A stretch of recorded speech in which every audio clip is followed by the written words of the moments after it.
എന്തായാലും ഈ ചേച്ചി എടുത്ത വീഡിയോ കാരണം ഇപ്പോൾ ആ ചേട്ടൻ ഈ വീഡിയോ കണ്ട് പുള്ളിക്കാരൻ മെൻ്റലി അത് എടുക്കാൻ പറ്റാണ്ട് പുള്ളിക്കാരൻ സൂയിസൈഡ് ചെയ്തിരിക്കുകയാണ്. അത് ഭയങ്കര സങ്കടമായ ഒരു കാര്യമാണ്. എന്ന് വെച്ചാൽ ആ പുള്ളിക്കാരൻ്റെ ഫാമിലി ശരിക്കും പറഞ്ഞാൽ നിങ്ങൾ ആ വീഡിയോ നിങ്ങൾക്ക് ഈ വീഡിയോ കണ്ടവർക്ക് എന്താ തോന്നുന്നത്? ശരിക്കും പറഞ്ഞാൽ അന്നത്തെ ആ പുള്ളിക്കാരൻ എന്തെങ്കിലും പുള്ളിക്കാരിയായിട്ട് മിസ്ബിഹേവ് ചെയ്തതായിട്ട് തോന്നിയോ? പുള്ളിക്കാരൻ ഫ്രണ്ടിൽ നിൽക്കുന്നു, ഈ പുള്ളിക്കാരി ബാക്കിൽ നിൽക്കുന്നു. ആ പുള്ളിക്കാരൻ എന്താ ചെയ്തത് ശരിക്കും പറഞ്ഞു കഴിഞ്ഞാൽ? ആ വീഡിയോയിൽ എന്താ ചെയ്തത്? ആ പുള്ളിക്കാരൻ ഇതേപോലെ മോശമായിട്ട് ചിത്രീകരിക്കേണ്ട എന്താ ചെയ്തത്?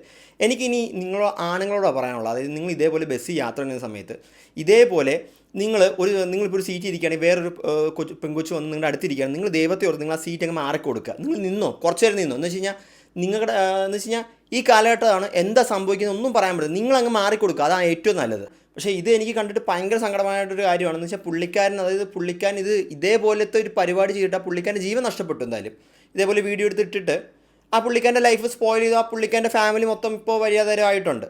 എന്തായാലും സമാധാനമായെന്ന് വിശ്വസിക്കുന്നു. ഈ വീഡിയോ എടുത്ത ചേച്ചിക്ക് സമാധാനമായെന്ന് വിശ്വസിക്കുന്നു എന്തായാലും.